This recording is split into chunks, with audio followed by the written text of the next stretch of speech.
The strangest part of the Bob Lazar story wasn't the flying saucers he talked about. It was one word buried inside the briefing he said he read: containers. Now, that's what the document allegedly said that human beings are. Not partners, not a civilization. Containers. And then it said religion was created to keep those containers from being damaged. 34 years later, an anonymous molecular biologist describing alien bodies said the soul was not personal. It was a field, something grown, being cultivated. And then a named experiencer said the entities were hungry for what accumulates inside of us. And one version of this story is 2,000 years old. I'm Buddy T. I spent 25 years in forensic investigation. This episode isn't about proving our souls are real. It's about why 4 independent sources, separated by decades, cultures, credibility, and language, describe the same disturbing relationship between non-human intelligence and whatever human beings contain. So let's separate what's being claimed from what can be checked. This episode does not depend on whether or not you believe Bob Lazar. It depends on whether one strange detail that he reported shows up somewhere else. In 1989, on camera with George Knapp, Lazar said the briefing documents he read described human beings with one word. The interviewer pressed him to say it directly. Lazar resisted. Classified document dealing with religion, and it's about that thing. Period. But why would there be any classified material dealing with religion? I want to go back to the religion thing. I want you to say it. It's so far out. All right, your objection has been noted. Okay. What does it say? That we're containers. That's how supposedly the aliens look at us. That we are nothing but containers. Containers of? Containers. Maybe containers of souls. You can come up with whatever theory you want, but we're containers. And that's how we're mentioned in the documents. That religion was specifically created so we have some rules and regulations for the sole purpose of not damaging the containers. That's a lot. And the interviewer told him, I'm not asking you to say what you believe to be a fact. I'm asking you to say what you said you read in the report, distributed at what may be the most top secret facility in the world. And Lazar said it. We're containers. That's how supposedly the aliens look at us. We are nothing but containers. Then he hedged a little bit. When asked what was inside the containers, he said, well, maybe containers of souls. You can come up with whatever theory you want. Now that hedge matters. This is not a man embroidering a story. This is a man describing what he read, drawing a hard line between the document and his own interpretation of it, refusing to go further than the text. So, in a forensic sense, the restraint he used is a signal. What Lazar says the document said is this: we are containers, objects to be managed, something whose value lies not in what we do or we build or what we think, but in what we hold. So file that. We're going to come back to it. Now, the second source doesn't call us containers. It describes what may be growing inside of them. And the third source says something is hungry for it. Now, let's step forward 34 years. In July of 2023, an anonymous post appeared on Reddit. The author claimed to be a molecular biologist with a PhD, recruited into a classified program at a facility connected to Fort Detrick, Maryland.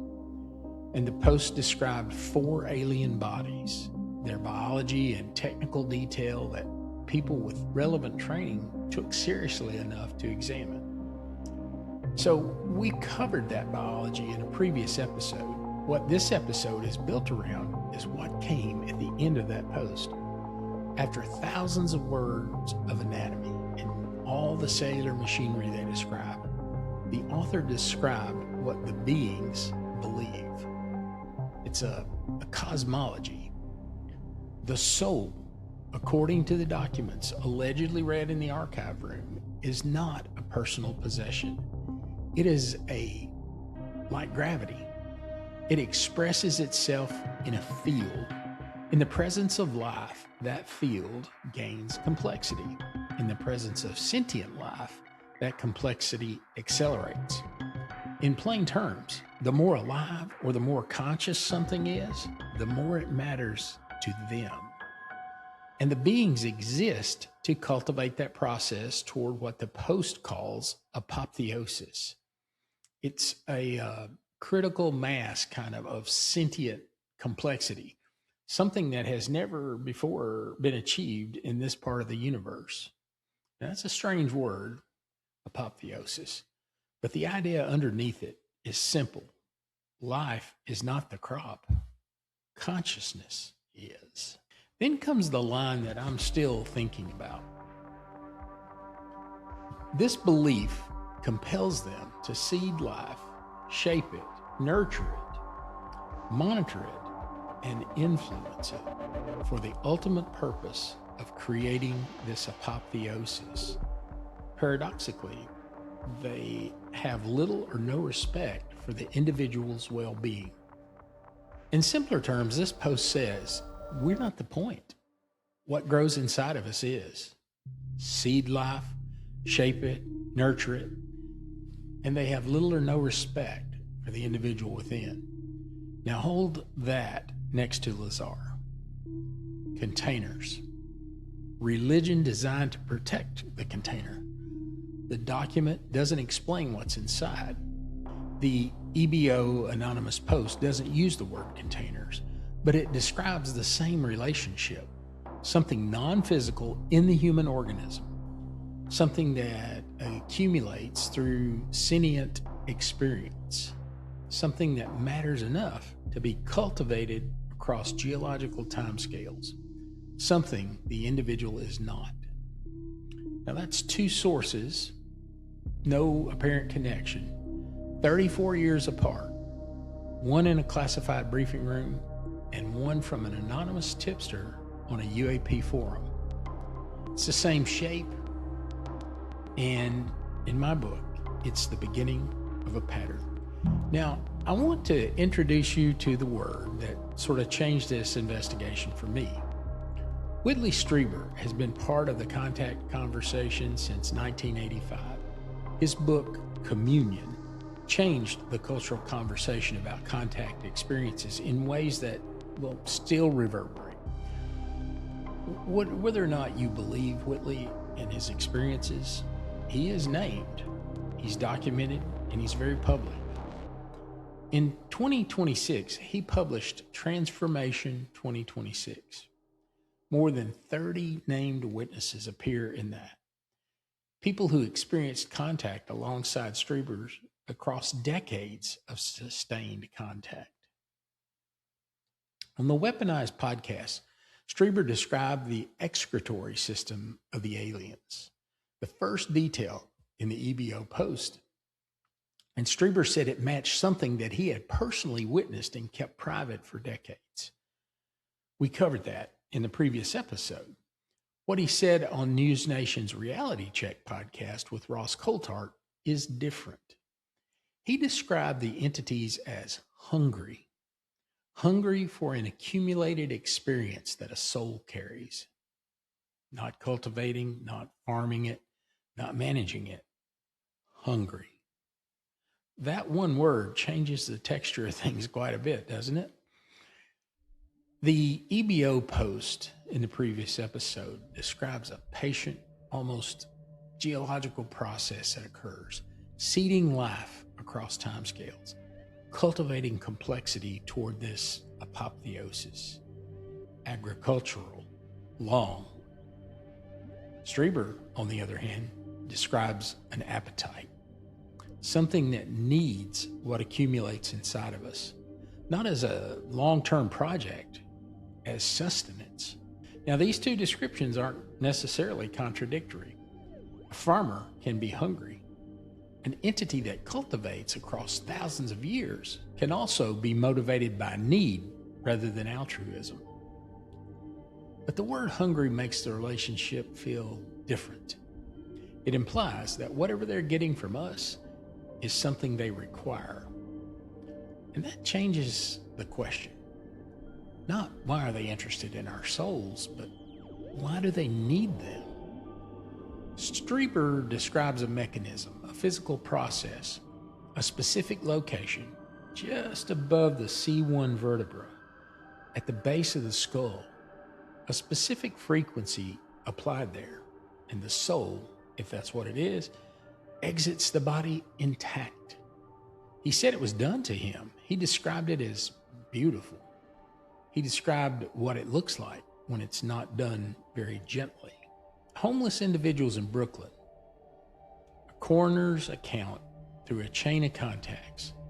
The same mechanism, he says, applied lethally, not as a transformation, but as an extraction. Strieber's account of the Brooklyn cases is, to be precise, his testimony about what he was told through intermediaries. It's not directly documented. It's not independently verified, but his account of his own experience is documented. It's named and it's time-stamped and it's on camera. And it describes a mechanism for taking what the containers apparently hold. I'm not including this next part to shock you. In fact, many of you who watch regularly have mentioned this. I'm including it because it challenges one assumption, that if contact is real, it has to be benevolent. Well, everything so far has been cosmological. Now, briefly, something physical. Since the late 1960s, livestock, cattle across multiple continents have been found mutilated, their organs removed with surgical precision, no blood at the scene, no signs of a struggle. Well, in September 1988, near Guarapirenga Reservoir in Sao Paulo, Brazil, a human body was found with the same signature. Eyes, ears, tongue, genitalia, and digestive organs removed. No blood, despite 48 to 72 hours post-mortem. The autopsy report, obtained through Brazilian police files, published in a Brazilian UFO publication, Revista UFO, in September 1993. And it noted the methodology matched the animal mutilation patterns exactly. Now, I've looked at the report, and I'm not going to show it here. It's far too graphic. This is not a fifth source of convergence, and it doesn't connect the alien intelligence at the forensic level to this. So this also doesn't prove the soul field claim. It only removes the assumption that if contact is real, that it's gentle.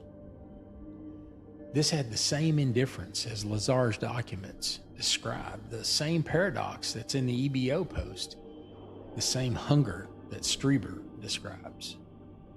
It is worth considering in this pattern. If modern UFO sources were the whole story, this would be easy to dismiss as recent UFO mythology. But with this next part, that's why I can't do that.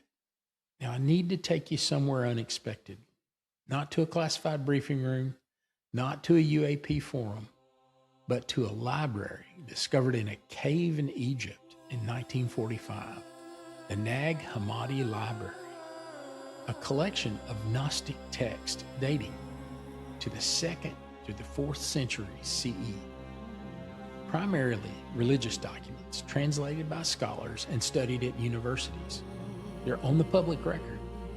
And I want to be clear about what I'm doing here. I'm not using ancient text as evidence that aliens exist. I'm using them as evidence that this idea is really old.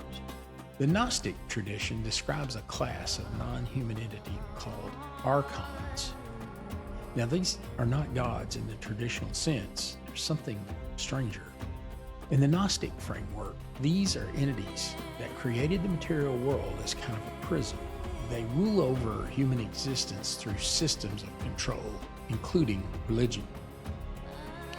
And these entities are specifically interested in the human soul. The Gnostic text describes the archon as entities that bar the passage of souls after death. They maintain control through ignorance and manipulation, and they have engineered our human existence, including organized religion, to keep humanity contained. Contained? There's that word again. This is a documented religious tradition, not a UAP theory. And what those ancient texts describe: entities interested in human souls, religion as a control mechanism, the individual secondary to a larger cosmological process.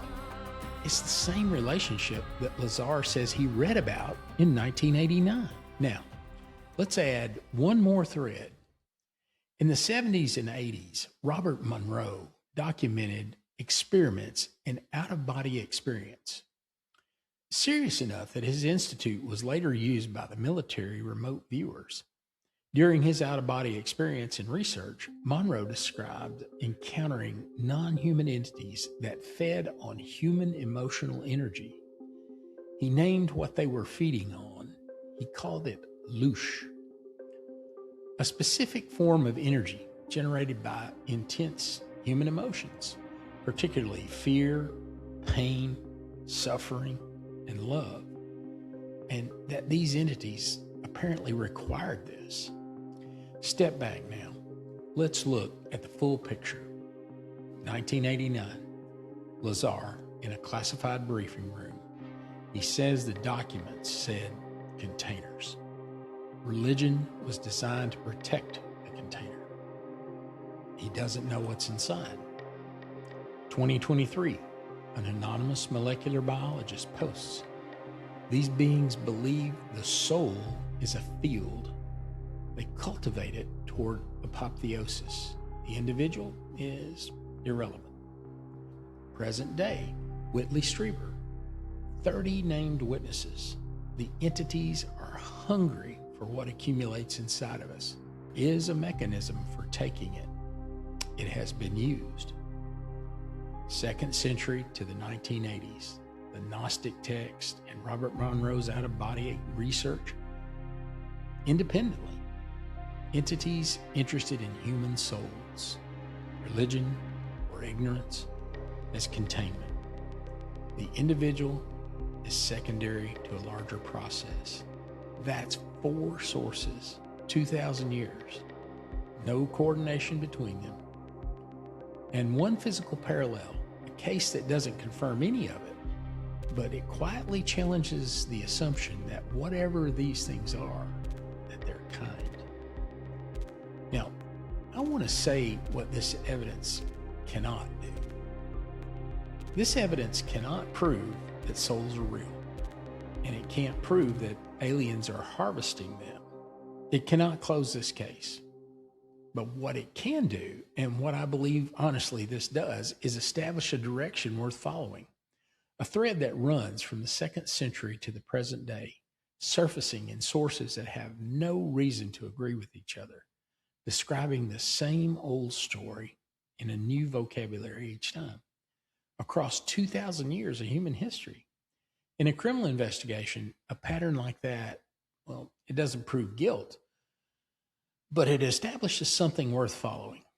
And when something worth following has been running for 2,000 years, the question isn't just why they're interested in our souls. The question is whether they have always been. We started this investigation with one question: why are aliens interested in our souls? Now, I can't give you a clean answer. What I can give you is this: the question's not new. It's not a product of UAP disclosure or Reddit posts or classified briefings. It's 2,000 years old at a minimum. And in 2,000 years of sources, religious, institutional, experiential, anonymous, the same shape keeps appearing. Something is interested in what's inside of us. It's not interested in the container. It is hungry for what the container produces, or it feeds on it, or it harvests it. Now, The sources disagree on the mechanism. They disagree on the language, but they keep circling the same question. What is it inside of us that matters? And if that's even partially true, it's the most important question the human species has ever failed to take seriously. Not disclosure, not craft, not technology transfer. What are we actually for? The sources for this episode are in the description. Please read them, disagree with them, find something that I missed. If this pattern means something to you, send this episode to one person who would actually think about it. And if you want to follow this investigation and where it goes next, subscribe to Beyond the Map, because the next question may be even stranger. Every episode that we have closes a thread or two, but it never really closes the file. This is Beyond the Map. I'm Buddy T. Follow the pattern with me. And I think you'll like this video here if you enjoyed this one. It's directly related.